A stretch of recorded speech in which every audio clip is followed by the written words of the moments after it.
सकड़ाई हो जाती होती तो ऐसा नहीं है। भाई अपने धर्म के हिसाब से अपन कुछ भी कहें, डॉक्टरों के हिसाब से तो बात अलग है ना। अपन तो खूब रोते हैं कि माँ के पेट में 9 महीना रहने पड़ा, वो ऐसा सिकुड़ा कि जगह की बहुत कमी थी।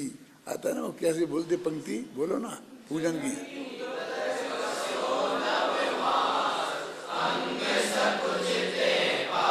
तो आदिनाथ भगवान की पूजा की जयमाल में भी आता है कि ऐसा अंग सिकुड़ते हैं, ऐसा हुआ ऐसा हुआ है। तो आजकल तो डॉक्टर कहते हैं तुमको अभिहाल निकाल देते हैं, तुम 6 महीना में निकाल दें, 4 में निकाल दें। बोलो तुम्हारी खेत सिकुड़ना बंद हो जाए, खूब फैल के रहना।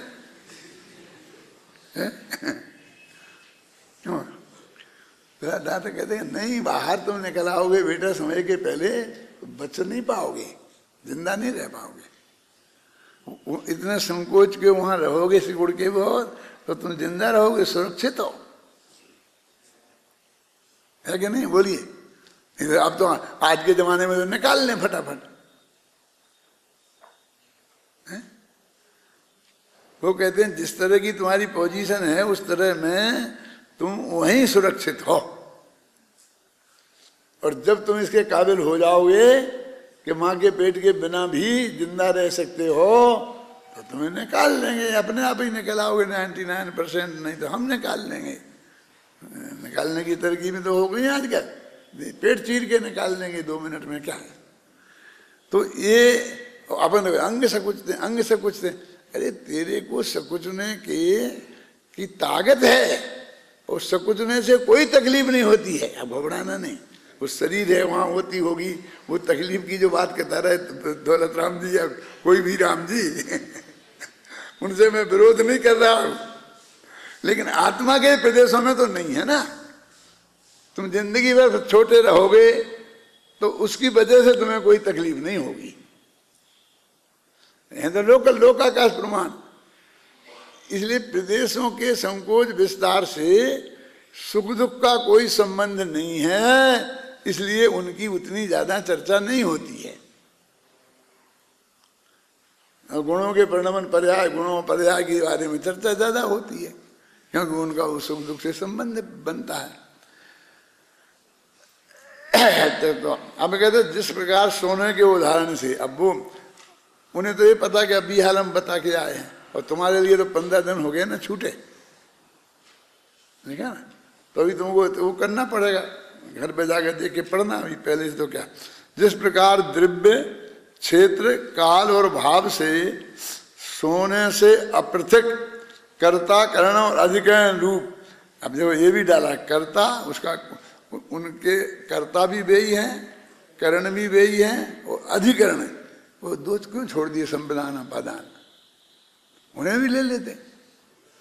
अधिकरण माने आधार, अस्तित्व बताना है ना, कि करण माने कारण, कारण कार्य, कर्ता कर्म, और अधिकरण आधार। इन तीनों से भी कुंडलादि उत्पादों के और बाजूबंद आदि व्ययों के और पीतत्व आदि द्रव्यों के स्वरूप को धारण करके प्रवर्तमान सोने के अस्तित्व, सोना का अस्तित्व है तो वो अपने काय में है, अपने द्रव्य गुण पर्याय में है ना। तो उसमें जो पीलापन है, तो पीलेपन में उसी सोने का अस्तित्व है कि नहीं है? यदि नहीं है तो पीलेपन का अस्तित्व कोई अलग है? क्यों अलग माने तो क्या दिक्कत है? बोलो, लाओ बताओ ना कोई पीली चीज, पीला बताओ उसका कि ये सफेद, ये रूमाल नहीं। हम कोई पीली चीज बता सकते हैं, पीलापन हम नहीं बता सकते। इसका मतलब उस चीज के साथ उसका अस्तित्व जुड़ा है, समझ में आया ना? वो गुण है, उस गुण का अस्तित्व उस द्रव्य के साथ है। ज्ञान को ऐसा अलग से लटकता हुआ नहीं बता सकते, कोई आत्मा में ज्ञान बता सकते हैं, है ना? समझ गया ना? ये तो कहते हैं कि वो पीलेपन का अस्तित्व, और जो कुंडल बना है, जो भी बना हो गहना, तो कुंडल में भी वो सोने का अस्तित्व है कि नहीं? और सोने में वो कुंडल भी वो सोने रूप, तो कुंडल का अस्तित्व भी उसमें ही है और सोने का अस्तित्व भी उसमें है और कलर का भी अस्तित्व उसमें है। इन तीन के अस्तित्व अलग अलग नहीं है। तो ये अलग नहीं है तो फिर एक का अस्तित्व खत्म हुए तो दूसरे का खत्म होना चाहिए। तो वो कुंडल तो मिट जाएगा और अंगूठी बन जाएगी, सोने का अस्तित्व खत्म नहीं होगा। तो क्या बोलते हैं फिर उसको कि पर्याय का उसे क्षणिक तादात्म्य संबंध कि जब पर्याय का अस्तित्व है तो वो किसी ना किसी पर्याय के रूप में ही है। वही अस्तित्व जो द्रव्य वाला अस्तित्व है वही है। कहने का क्या मतलब है कि भाई वो सोना जो है ना, तो आपके ने कुंडल बना के रखे थे, अब कुंडल मिटा दिए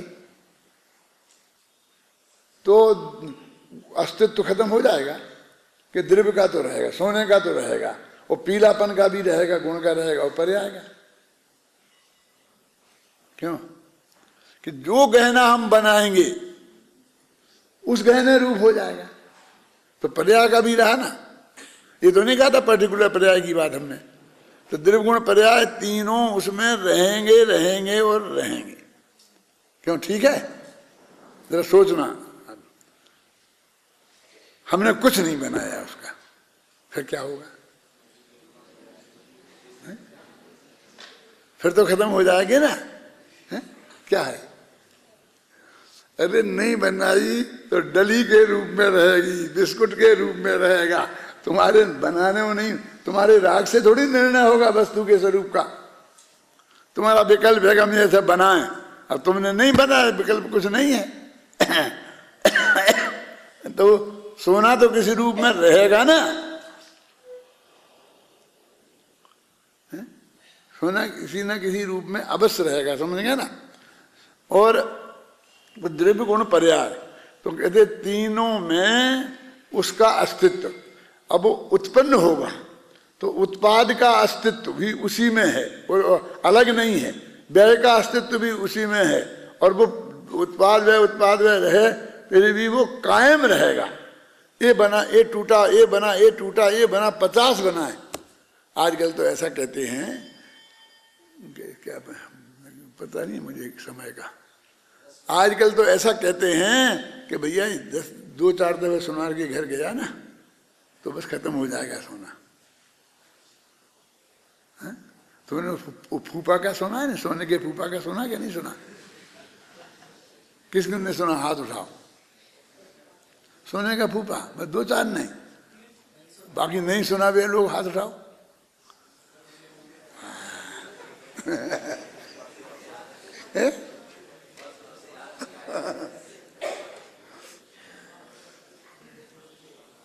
एक सुनार का स्वर्गवास हो गया था, उसके कोई बाल बच्चे थे नहीं, अब अकेली पत्नी रह गई, ख्याल में है ना, तो उसे कोई रस नहीं रहा। सोने का काम करता था, उसके पास भी गहने महीने बहुत थे, और सोने का काम करता था तो सोना बहुत था, आप समझे ना। तो भाई भतीजे भांजे मांजे जो और होते हैं ना, अपनी संतान नहीं हो और नियरेस्ट रिलेशन वाले जो होते हैं तो सब आ जाते हैं, कि कोई चिंता की नहीं बात नहीं है कि भी वो फूफा जी चले गए, फूफा जी चले गए, कि हम तो हैं ना, आप आज्ञा तो करो, आज्ञा तो करो। ऐसे बहुत लोग सेवा वाले भाव वाले आ गए हैं जो भूआ जी की सेवा करने को तैयार थे। तो इसमें एक आदमी बोला, भांजा था, बोला कि भूआ जी फूफा जी के बिना तो मुझे अच्छा नहीं लगता। क्या वे रहते थे तो ऐसा होता था, ये होता था, ये होता था, मैं तो एक सोने का फूफा जी बनाऊंगा। क्या? तो फूफा जी ने कहा सोने का फूफा जी बनाना चाहता है तो क्या दिक्कत है, उसे बना। तो कहा सोने इतना सोना इकट्ठा करो, 5 किलो का कम से कम बनना चाहिए ना फूफा जी। थे तो वे 50 किलो से ज्यादा के, लेकिन 5 किलो के तो बनना चाहिए। तो उसका सारा सोना निकलवा लिया और निकाल के 5 किलो के फूफा जी उसने बनाए। क्या? और जितना भी सोना उसमें बीच में से गायब करना था और जो मिलावट उसमें करनी थी कर करा दिया, उतना पैसा उसने गायब कर दिया। फिर दूसरा भतीजा आया, इतने ये अच्छा नहीं, देखो नाक ऐसी थी उनकी, कितनी बढ़िया नाक थी। मैं तो द्वारा बनाऊंगा एकदम जैसे असली में फूफा जी बैठे हों, कि तुम बना ले। तो उसने फूफा जी को गलाया और दूसरे फूफा जी बनाए, तो 5 किलो के 4.5 किलो रह गए।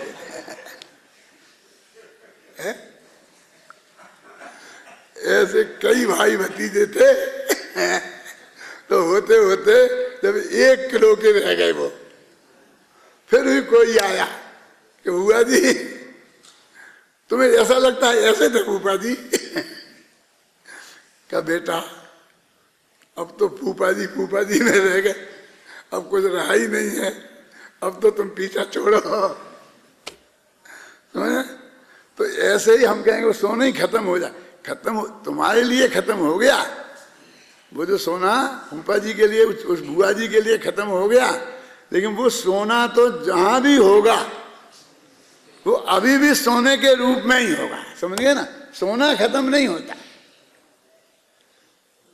इस जगत में सोने की इतनी कीमत ज्यादा क्यों है? और किसी चीज की नहीं है, हीरे जवाहरात की भी नहीं है, सोने की इतनी कीमत है कि चाहे जिस वजह, इसलिए कि वो जमीन में गाड़ दो, कहीं रख दो, कैसे ही कर दो, उसे जंग नहीं लगती, खराब, माने वो सोना अपने अस्तित्व को छोड़ता नहीं है। 5 किलो सोना है तो वो 5 किलो रहेगा रहेगा रहेगा एक बार, वो गलता नहीं, सड़ता नहीं, करता नहीं, खराब नहीं होता। और दूसरी सबसे बड़ी बात यह है कि हर जगह उपलब्ध है और हर जगह बेच सकते हो। 5 रुपये कम करो तो चाहे इतना सोना बेच दो कहीं भी। हीरे जवाहरात का ऐसा नहीं है, बेचना है तो बम्बई जाओ और उस दिन मिलेगा कि नहीं मिलेगा। 100 रुपये के माल को 10 रुपये में मांगते हैं। अभी एक अमेरिका वाले मेरे मित्र आए थे, तो वो धंधे से बाहर निकलना चाहते हैं और इसमें ही हैं, तो बोले मेरे पास बहुत माल पड़ा है, अब मैं यहाँ आया जयपुर में, तो वो जयपुर में मैंने सब जवेरियों को उसे ला के बताया, तो वो कहते हैं 100 रुपये के 10 रुपये बता लगाते हैं। उसने वो जवेरी जिंदगी भर धंधा किया, शांति जी, नाम भी बता सकता हूँ, कोई ऐसे नहीं, मेरे मित्र हैं, लेकिन सबको नाम बताऊंगा तो क्या फायदा, क्यों? बोले मैंने तो लॉकर में रख दिया, जब जैसा मौका आएगा देखा जाएगा, नहीं देना है इनको। 100 रुपये का माल 10 रुपये में दे दूं, लेकिन सोने का ऐसा नहीं होता। उनके पास यदि सोना होता तो 100 रुपये का 99 रुपये में कहीं भी चला जाता। ये सोने की कीमत है, इसलिए सोने के भाव से चले हैं, इसीलिए वो सोने के उन्हें फूफा जी बनाए थे। और इसीलिए आचार्य ने भी उत्पाद व द्रव्य समझाने के लिए सोने का ही उदाहरण दिया है, उत्पाद व द्रव्य और द्रव्य गुण पर्याय समझाने के लिए। अब इसे पढ़ लेना तुम अच्छी तरह से, और उसके बाद मैंने टिप्पणियां लिखी हैं वो भी पढ़ लेना, इसमें से भी पढ़ लेना। कल अपन 97वीं गाथा चलाएंगे, 97वीं गाथा चलेगी, पढ़ो गाथा।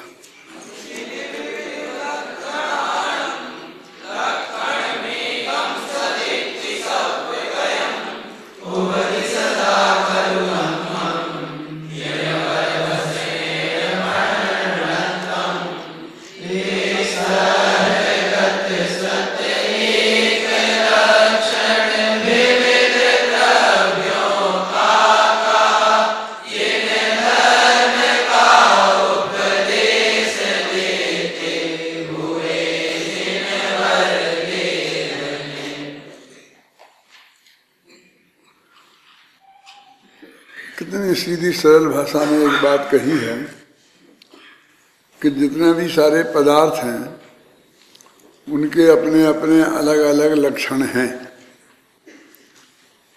और वे पूरी तरह स्वतंत्र हैं। फिर भी शास्त्रों में जो सब में पाया जाता है ऐसा एक लक्षण, जैसे सत नाम का एक लक्षण, सत द्रव्य लक्षणम, इस सत नाम का एक लक्षण और जनागम में कहा गया है। वो सादृश्य अस्तित्व के आधार पर सभी पदार्थों में एकत्व स्थापित करने वाला ये सत नाम का लक्षण है। देखो अपन टीका पढ़ते हैं। तात्पर्य यह है कि अपने अपने स्वरूपास्तित्व से संपन्न सभी द्रव्यों को मिलाकर एक लक्षण सत ऐसा जनभर देव ने कहा है। मन सादृश्य अस्तित्व के आधार पर यहाँ जो सत शब्द है, सत के दो भेद किए थे ना, एक सादृश्य और एक स्वरूपास्तित्व। तो यहाँ सत लक्षण जो कहा है वो स्वरूपास्तित्व के रूप में मत लेना, सादृश्य अस्तित्व के रूप में लेना। यद्यपि एक मैंने पढ़ा है पूरा, बहुत ही सरल है, बस थोड़ा उपयोग को केंद्रित करके पढ़ो।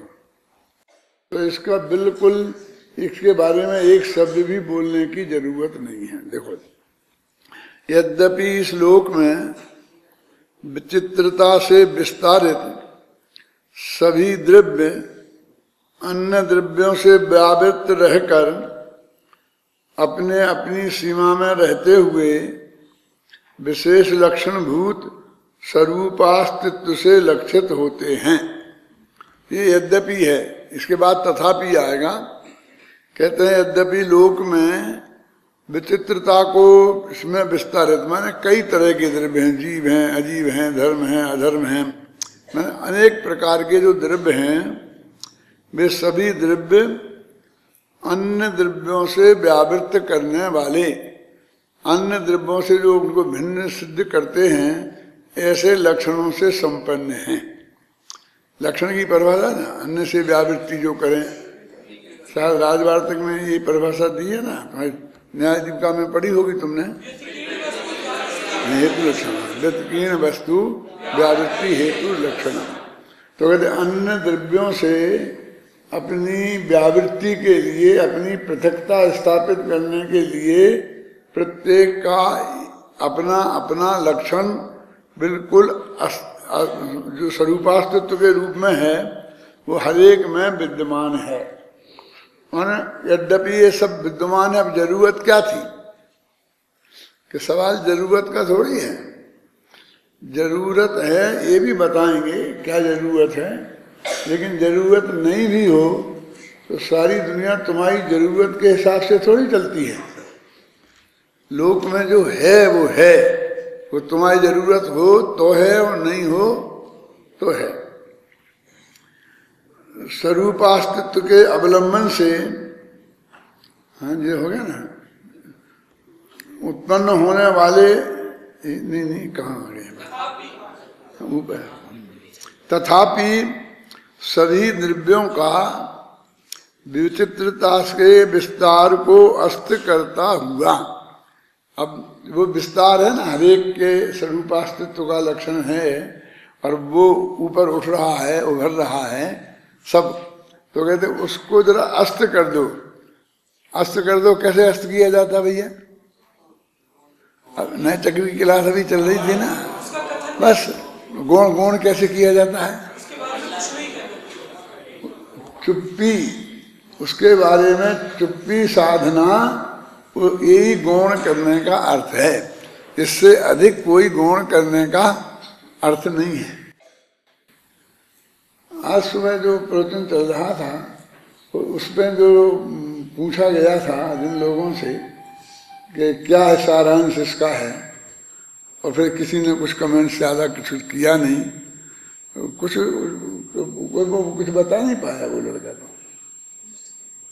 क्या पता कोई था भी नहीं था यहाँ, क्या था कि था तो क्यों। उसमें तो बहुत अत्यंत स्पष्ट रूप से ये बात कही थी कि किसी भी व्यक्ति की हमें जांच करनी है कि वो सम्यक दृष्टि है कि नहीं है। तो कैसे जांच करें, हम कैसे जांच करें? वो सम्यक ज्ञानी है कि नहीं है, इसकी जांच हम कैसे करें, इस बात को बहुत विस्तार से समझाया था जो अत्यंत उपयोगी बात थी। पर हम देखते हैं कि निशा बहुत बिल्कुल शांत है, गालियां देते रहो तो चुपचाप सुनता रहता है और बिल्कुल किसी से कुछ बोलता नहीं है, और फिर वो आलू जमी गंद भी नहीं खाता है। जो भी आपको उसमें अच्छाई दिखती हैं वो उसके आधार पर हमने निर्णय कर लिया कि ये सम्यक दृष्टि है। तो ये सम्यक दृष्टि होता है। ये तुमने निर्णय कहाँ से किया कि जो ऐसे गुण जिसमें होते हैं, हमने तो सम्यक दृष्टियों के चरित्र शास्त्रों में पढ़े हैं, तो भरत चक्रवर्ती जैसे लोग भी उसमें थे कि जिन भाई पे चक्र भी चलाया था। थोड़ा तुम्हें तार गालियां सुननी तो वो सम्यक दृष्टि होता है, और एक के जवाब चार में दे दिया कि गालियों का जवाब चांटे से दे दिया, क्यों? तो वो मिथ्या दृष्टि होता है। सहायक सम्यक दृष्टि राजा शरण अभी पहले नरक में हैं, तो उनकी जो पिटाई करते होंगे तो बदले में उनकी पिटाई करते होंगे कि नहीं? अपनी रक्षा करते होंगे कि नहीं? माने जो जो लक्षण शास्त्रों में बताए कि वो तत्व के तत्वार्थ सिद्धांत होना चाहिए, तो उनने तत्वार्थ की बात उन्हें है पता कि नहीं? देवशास्त्र गुरु की श्रद्धा होना चाहिए, तो देवशास्त्र गुरु का सच्चा स्वरूप उनके ख्याल में है कि नहीं? भाई ये तो चीजें देखते ना कि चार लक्षण है, चार में से कोई एक हो जाएगा, तो ऐसा नहीं है। वो सम्यक दृष्टि में सभी लक्षण होते हैं अनिवार्य रूप से।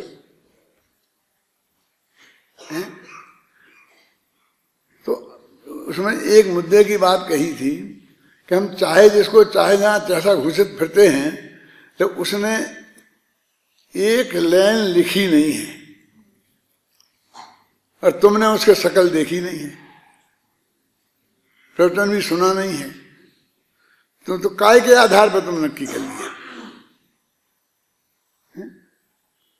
उसके लिए माने आज हमें अनंत भगवान महावीर से लेकर अभी तक सैकड़ों आचार्य हो गए हैं।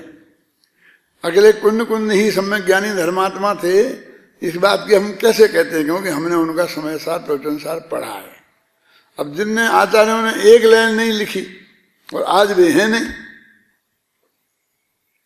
तो हम कैसे कह सकते हैं कि वो सम्यक दृष्टि थे?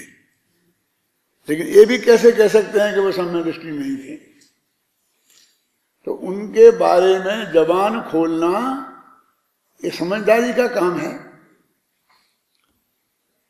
यदि उन्हें हम मिथ्या दृष्टि घोषित करते फिरें, तो हमने एक सम्यक दृष्टि हुए तो एक ज्ञानी का अपमान किया, उसका महापाप आपको लगेगा। और सम्यक दृष्टि घोषित कर दें तो हमारे पास कोई आधार ही नहीं है। तो क्या करें, क्या करें, क्या करें? क्या करना तुम्हारी कोई ड्यूटी है कि हरेक को सम्यक दृष्टि, हरेक को मिथ्या दृष्टि घोषित करते फिरो? कि तुम्हारा जरूरी काम है? कि क्या जरूरत पड़ गई तुम्हारे लिए इस बात की? तो जब हम आचार्यों में ऐसा नहीं कर सकते, वहां तर्क दिया था सत्वम मेवासी निर्दोषो युक्ति शास्त्रा विरोध वाक, कि हे भगवान तुम ही निर्दोष हो, सर्वज्ञ हो, वितरागी हो, क्योंकि तुम्हारी वाणी युक्ति और शास्त्र के अविरुद्ध है, आगम के भी विरुद्ध नहीं है और युक्तियों से भी वो सही सिद्ध होती है। तो भगवान की भी वाणी थी, उसके आधार पर हमने उन्हें घोषित किया कि ये सर्वज्ञ हैं। जो हमारे पास जनवाणी है उसे हमने तो संबंध पत्र कहते हैं कि हम तो तीर्थंकर को भी नहीं छोड़े। उनकी चीज हमारे पास नहीं है तो हम कैसे कह सकते हैं? समझ में आई ना? तो ऐसे ही किसी भी आदमी का जिसका एक वाक्य भी हमारे पास नहीं है, क्यों साहब? वे तो 3 साल से मौन है, एक शब्द भी बोलते नहीं है, इसलिए सम्यक दृष्टि है। हमें तो बोलेंगे नहीं, लिखेंगे नहीं, तो हमें उनकी बात का पता नहीं चलेगा, तो हम कुछ भी घोषित नहीं कर सकते कि ये सम्यक दृष्टि हैं और ये मिथ्या दृष्टि हैं। जनागम में सम्यक दर्शन के होने के लिए जो चीजें अनिवार्य बताई हैं उन लक्षणों से हमें उनकी जांच करना चाहिए। इसके बारे में तो हमने कभी सोचा ही नहीं कि भाई क्या करना चाहिए। बस अपने देख के हमने देख लिया। क्या देख लिया? अपनी लड़की के लिए लड़का देखने गए और देख के आ गए सगाई पक्की कर रहा है। तो उन्होंने पूछा भाई लड़का? हाँ अच्छा देख, हमने देखा है क्या गोरा भूरा है, बढ़िया है, एकदम है, अच्छा है, लड़का है, मैंने लड़की नहीं है, देख लिया कि अरे कहाँ तक पढ़ा है ये तो मैंने पूछा नहीं है, क्या करता है ये तो मैंने पूछा नहीं है, स्वास्थ्य कैसा है ये तो मैंने पूछा नहीं है, तो क्या देख लिया? क्या बोला? तो आप उन्हें मूर्ख कहते हो। अरे तुम्हारी पत्नी तुम्हें मूर्ख कहेगी यदि ऐसा करके आओगे तो। तुम हमारी बात कहते हो कि हम कहते हैं तुम्हें? तुम कौन हो हमारे जो हम तुम्हें मूर्ख नहीं कह सकते? तुम मूर्ख हो तो मूर्ख कह सकते हैं कि नहीं कह सकते हैं? लेकिन तुम्हारी पत्नी भी तुम्हें मूर्ख कहेगी कि नहीं कहेगी? कि भाई जो लड़की के लिए लड़के में जो चीजें देखना चाहिए पहले वो तो नक्की करो क्या देखा जाता है? तो सम्यक दर्शन है कि नहीं है, ये देखने के लिए क्या देखा जाता है ये तो करो। थे तुम लोग कौन कौन थे प्रश्न सुनने में? हाथ उठाओ, मालूम तो पड़े कितने थे। मैं इतना समझता हूँ झूठा हाथ कोई नहीं उठाएगा मेरे सामने, क्योंकि मैं कोई सजा तो देने वाला हूँ नहीं, निकालने वाला भी नहीं हूँ। मैं तो सिर्फ सत्य का ज्ञान करना चाहता हूँ। नहीं तो मेरे को विकल्प आएगा तो मुझे वहां से उठ के यहाँ देखने आना पड़ेगा। क्या? क्यों? ये महत्वपूर्ण विषय नहीं था, ये उपयोगी विषय नहीं था, ये जीवन में जानने लायक विषय नहीं था। काय के आधार पर नक्की करते हैं?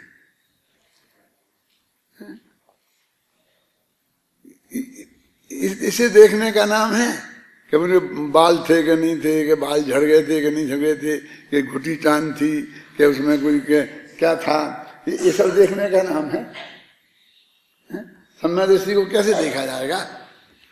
उसकी वाणी हमें लिखित या मौके को उपलब्ध हो तो हम उसमें इसके आधार पर हम निर्णय कर सकते हैं। तो क्या साहब क्या करें आप जिसकी वाणी ही नहीं है, जिसने लिखा ही नहीं है, बोला नहीं है, तो मैं हाथ जोड़ के पूछना चाहता हूं आप सबसे कि उसके बारे में तुम्हें निर्णय करने की जरूरत क्या है? जो न लिखते हैं न बोलते हैं, तुम्हारे लिए क्या उपयोग के हैं वो? तुम्हें काय के लिए निर्णय करना है? किसी चीज का निर्णय तो अपनी उपयोगिता के लिए ही किया जाता है ना, कि उससे उनसे हमको कुछ सीखने समझने को मिलेगा तो हम श्रद्धा से देखें उन्हें, इसके लिए किया जाता है ना। है?